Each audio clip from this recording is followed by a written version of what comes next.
حفظ لكل عبد رزقه وكتب له ذلك منذ نفخ الروح فيه والصلاة والسلام على نبي الأمة الذي بعث قدوة للأمة يعلمهم بقوله وعمله صلى الله عليه وعلى آله وأصحابه أجمعين. أما بعد ولا قيمة له شرفت له إله سبحانه وتعالى جل شأنه هنغني وكب وناك دغيسته انت سوى سنك قاتا walaalkayga qaaliga ah walaashayda qiimaha badan ee quruxda badan ilaah subxaanahu wa tacaala waxa uu leeyahay aniga ayaa raasiq ah cid kaloo adduunyada ku arsaaqda ma jirto ina allaha huwa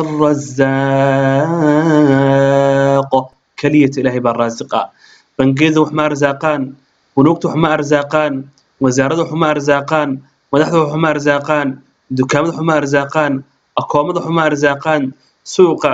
iyo maartay jaarad wax ma arsaaqday raasiqa xaqiiqa wax arsaaqa waa Allah subhanahu wa ta'ala imise qof baa dukaama weyn haysa laakiin dayma lagu leeyahay imise weyn baa jagooyin haya laakiin guriga kira ku jira imise ma taqaanaaye ee haysta maal fara badan laakiin ana ilaahay ma arto u qadar xataa inay cunaan raasiqa dhabta waa ilaahay subhanahu wa ta'ala jalla sha'nuhu inna allaha huwa ar-razaaq dhul quwwati al-matin. عبد الله بن عمرو بن العاص رضي الله تعالى عنه وحا أوليه نبي وحوري عليه الصلاة والسلام قد أفلح من أسلم ورزق كفافا وقنعه الله بما آتاه نبي وحوليه عليه الصلاة والسلام وحالي باني قفك إلهي إسلام ما أسيو بدباذي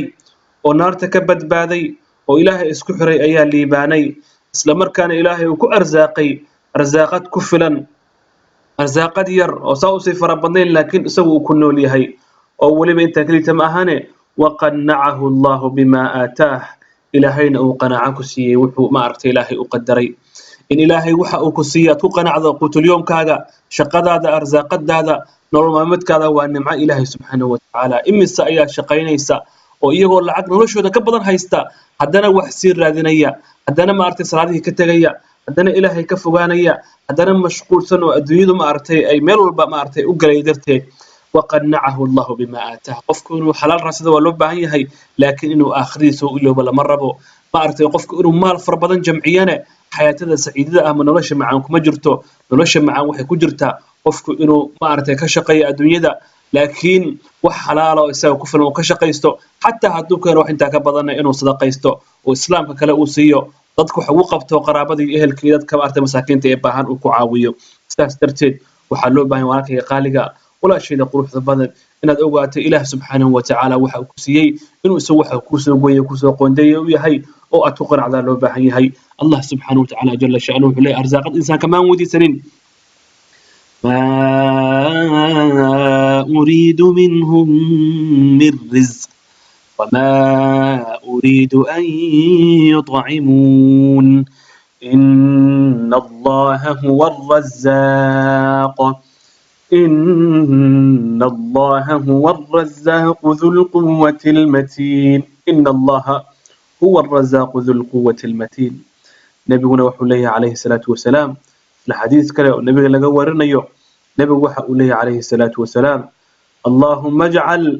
رزق آل محمد قوتا إلهي يكدق رزاقات يكون ليه نومتك آل محمد وحي مالك كدق قوتا قوت وحي يكون ليه وكسرانا هين وقفل كدق بليه النبي عليه الصلاة والسلام هذا ورالك وحد وقاتا وحالي باني أو هلي نلش معان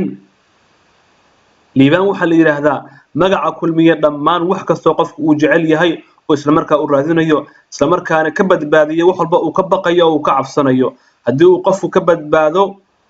naarta qofkaasi oo islaamka uu soo galo qofkaasi nahjiga saxiixa ay tariiqi waasana ayuu haystaa saas darteed waa nicmo qofku inuu Allah subhanahu wa ta'ala marka hore uu islaam u ka dhigo ayaa nimca iyada ba arsaaqad kala ah marka walaalayaal arsaaqada inuu ilaahay u shukrino shakartum la azidannakum Allahu akbar if you are grateful I'll give you more hadii aad aniga ugu shukriso ilaahay wuxuu leeyahay inta ay ka badan baan roob kaaga dhigaya ilaahay subhanahu wa ta'ala ugu shukrino guurku ilaahayna siiyay awlaadu ilaahayna siiyay caafimaadku ilaahayna siiyay rizqigu ilaahayna siiyay maartay amnigu ilaahayna siiyay wax kasta indhaha araga shaqada neef wax walba ilaahay ku siiyo waa arsaaqada ilaahay ugu shukro hidaayaduna ugu weyn tahay baaraka allah fiik jazaaka allah khayr jazaa asalaamu calaykum waraxmatullaahi tacaala wabarakaatuh walaalkay daacin noqo oo faafi dadka la gaarsii wax walba khayra jazaaka allah klibkana gudba insha allah